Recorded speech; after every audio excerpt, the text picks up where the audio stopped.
Corro com o Vento são o Pedro e os Lobos, e o disco novo, o disco recente de Pedro e os Lobos chama-se Depois da Tempestade. Hoje, do outro lado da linha telefónica, temos o Pedro Galhós. Boa noite.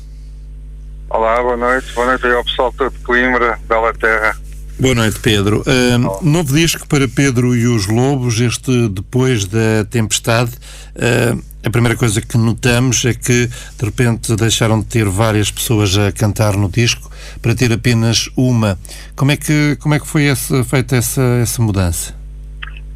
Eu acho que foi um processo natural que veio dos concertos, da necessidade de ter uma banda fixa para tocar ao vivo. Essa banda foi cada vez crescendo até que cheguei à conclusão que seriam as pessoas ideais para trabalhar no novo disco, e com alguma naturalidade foi assim que ele cresceu, e assim que foi composto e assim que foi gravado. Este disco foi, digamos, gravado aos poucos, como iam surgindo as ideias, ou houve assim uma paragem para vamos criar um novo disco? Eu compus as canções, depois ensaiámos na nossa sala de ensaios e fomos diretos para o estúdio. O disco foi todo gravado, foi assumidamente, vamos gravar um disco. Já agora, gravaram só estas 9 canções, ou houve, digamos, mais gravações e depois foram escolhidas estas 9? Houve, em termos de maquete, sim. Eu fiz uma seleção destas 9, tinha composto bastante mais músicas, no entanto achei que estas eram todas de uma família, eram da família que eu queria mostrar ao nosso público, que era dentro da linha musical que constrói o disco com uma personalidade, que dá uma personalidade ao disco. Já agora que falas da mesma família, todas da mesma família, como é que, digamos, foi criar, digamos, estas 9, como é que é criar, digamos, nestes tempos mais recentes? Continua a ser como no princípio, há horas melhores do dia ou da noite, há, digamos, ter que parar, ou vão-se anotando todas as ideias que vão surgindo ao longo, digamos, de cada momento do dia? E já agora, linhas melódicas, palavras, por onde é que costumas começar? Eu não tenho propriamente um método único e exclusivo de compor, mas muitas vezes é a guitarra que dá o sinal de partida, não é? Muitas vezes é uma malha de guitarra daquelas que nós tocamos e não saem do ouvido, ou achamos que não vai sair e que gostamos, porque eu normalmente nunca costumo prender as músicas, eu não escrevo a música que faço. Eu costumo dizer que as músicas que são minhas são aquelas que eu não me esqueço delas, não me esqueço de as tocar. Portanto, essa é a minha primeira filtragem a compor. Eu vou desenvolvendo malhas, vou começando a compor, e se eu me esquecer delas no dia a seguir, é porque elas não tinham que darem músicas novas. Se elas cá ficarem na minha memória e nos meus dedos, provavelmente vai nascer dali uma música nova, e normalmente parto para a letra depois de ter a música feita. Mas também já aconteceu em algumas canções em que a letra e a canção nasceram num exercício simultâneo. Daqueles momentos em que esta letra é para aquela música, ou esta música é para aquela... Sabes exatamente o que queres dizer às pessoas, e também já me aconteceu funcionar dessa forma. As palavras, quando começam a surgir, já existe uma história, ou a história vai-se construindo? Não, há sempre uma mensagem por trás do início de cada texto, não é? Não é um exercício de improvisação. Normalmente há assuntos sobre os quais eu quero escrever e necessito escrever sobre eles, e depois tento fazer o melhor possível, como é óbvio, não é? Corro com o Vento, o tema que ouvimos já antes, foi o primeiro tema a ser mostrado. Como é que foi escolher, como é que é habitualmente escolher um tema para mostrar primeiro que os outros? É difícil, para mim como compositor é bastante difícil escolher as minhas próprias músicas, porque quando eu componho, e mais a mais quando são novas, há aquele sentimento um bocadinho quase familiar, não é? Um bocadinho patronal. As minhas, porque é que eu vou escolher uma e não escolher outra? Mas muitas vezes também eu gosto de me rodear de pessoas que eu confio no gosto delas, amigos da música, jornalistas, pessoas da rádio, simplesmente às vezes amigos que nada têm a ver sequer com a música, e por vezes são eles que destapam o véu do primeiro single, digamos. A escolha é feita quase sempre por terceiros e não por mim.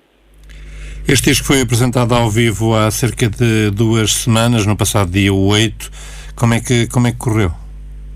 Olha, correu muito bem. Foi uma prova de fogo muito grande lá em Lisboa, porque foi num dia em que jogava o Benfica com o Porto. E sabes que a música e o futebol, por vezes, o público arranja sempre uma desculpazinha cada vez que há um jogo destes grandes para faltar à música. Mas, no entanto, tínhamos a casa quase cheia e correu bastante bem, porque estivemos rodeados de muitos amigos. Amanhã vão até ao norte, vão até a parte mais norte do nosso país, até Arcos de Valdevez, vão tocar no Sons de Vez. Já agora fala-me um pouco, digamos, expectativas, por um lado, e por outro, como é que é, digamos, nesta altura, casar este disco com os discos anteriores? Obviamente, não sei se tocam os 9 temas deste disco, ou já tocam os 9 temas deste disco ou não, e como é que... O que é que os temas dos discos anteriores, como é que eles se encaixam e como é que eles se adaptam, digamos, na vossa setlist? É assim, deste disco tocamos quase todo ao vivo. Penso que só há ainda um tema que não estamos a tocar ao vivo, portanto dos 9 há 8 que nós tocamos. A filtragem de ir buscar as músicas dos outros discos é feita sobretudo com a vontade que o Nelson, o cantor, tem de abordar os temas, e também tem essa preocupação, e temos todos essa preocupação, que sejam canções que ele assuma na primeira pessoa. Algumas canções ficaram, digamos, digo eu, não sei, nos discos anteriores muito associadas já à pessoa que lhes deu a voz.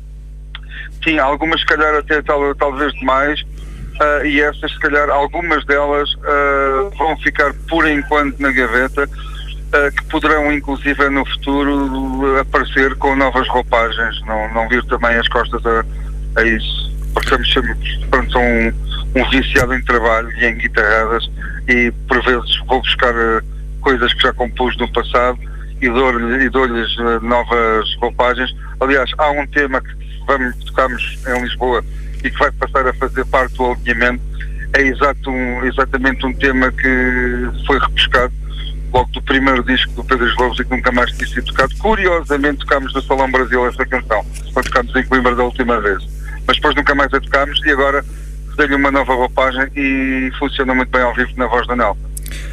Amanhã, como dizia, em Arcos de Valdevez, no Sons de Vez, já há outras datas anunciadas para os próximos tempos, ou seja, expectativas, digamos, em muitos concertos em 2020?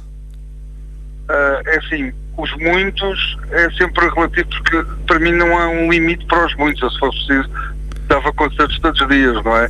Mas podemos dizer que estamos com este disco, estamos com um sentimento de otimismo, porque temos notado que o disco está a ser bastante bem recebido. Por isso, e para o número de concertos que já estão marcados logo à saída do disco, quero acreditar que pode vir pode ser em crescendo, pode vir em crescendo e vamos fazer um bom ano, digamos. Era aí como estava a referir, ou seja, logo ao número de concertos que aparecem quando, digamos, vocês lançam o concerto de lançamento do disco. Já agora, falando de concertos e falando também de disco, como é que foi alinhar, digamos, estes 9 temas no disco, digamos, primeiro, segundo, terceiro, e, digamos, qual é o diferente de alinhar um disco e de alinhar um concerto? É uma boa pergunta. Sabes que o disco já agora, desculpa interromper, Pedro, numa altura em que diz-se que as pessoas já não ouvem um disco do princípio ao fim, ou seja, o que é que vale ou não vale um alinhamento, quando muitas vezes as pessoas já ouvem, digamos, uma música ou duas e não ouvem um disco do princípio ao fim? É verdade, mas sabes que eu ainda acredito no álbum, porque sei que o público que gosta do Pedro e os Lobos não é sobretudo um público muito jovem, é pessoal com uma certa idade. E pela sondagem que temos feito ao longo dos tempos e pelo público que temos visto nos nossos concertos, sei que o nosso público são pessoas que ainda consomem o álbum. Portanto, a preocupação com o alinhamento das canções no disco continua a ser algo que nos preocupa e que valorizamos. A ideia de isto é só singles, até compreendo, porque também não é nova, não é? mas eu continuo a gostar do conceito do álbum, para ser sincero.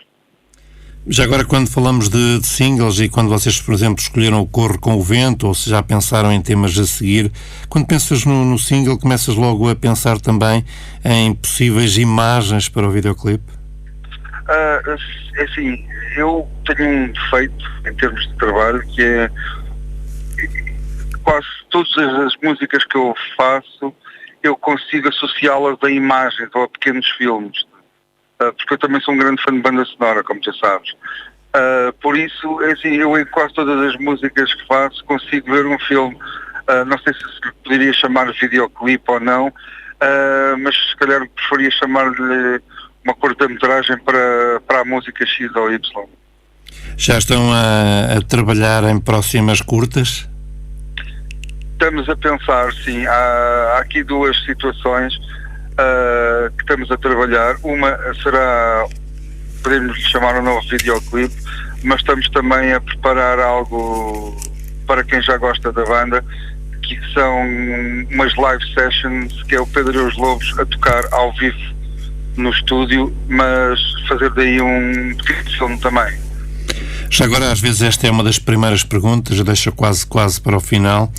Depois da Tempestade, o nome existia no princípio, no final? Foi fácil, foi difícil chegar até este Depois da Tempestade, o nome do disco? Eu acho que o título Depois da Tempestade existia mesmo antes do disco existir. Eu sabia, o Depois da Tempestade, como deves calcular, não tem a ver com questões climatéricas só, não é? Também tem, mas tem sobretudo a ver com as tempestades que cada um de nós tem, não é? Todos nós temos tempestades interiores.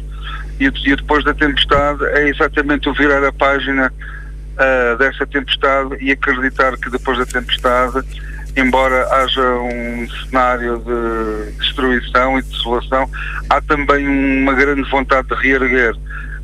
Portanto, esse é o sentimento que está presente em todo o disco, basicamente.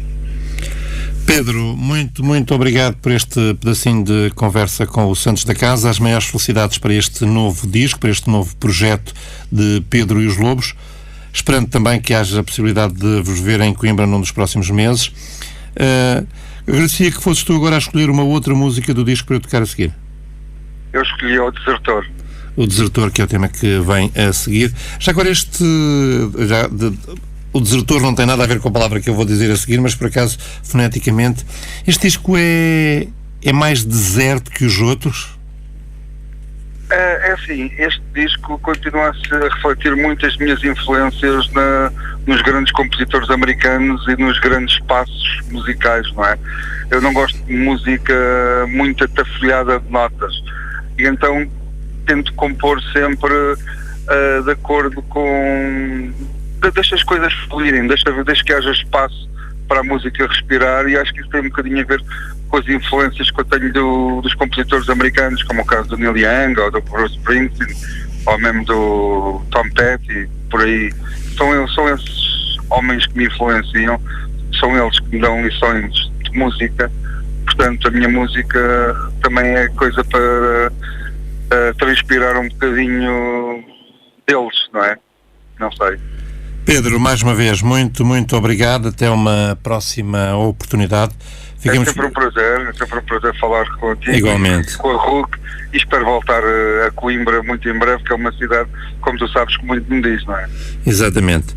Olha, muito obrigado. Ficamos então com a tua escolha já de seguida, o Desertor. Aqui mais um tema deste novo disco de Pedro e os Lobos, Depois da Tempestade.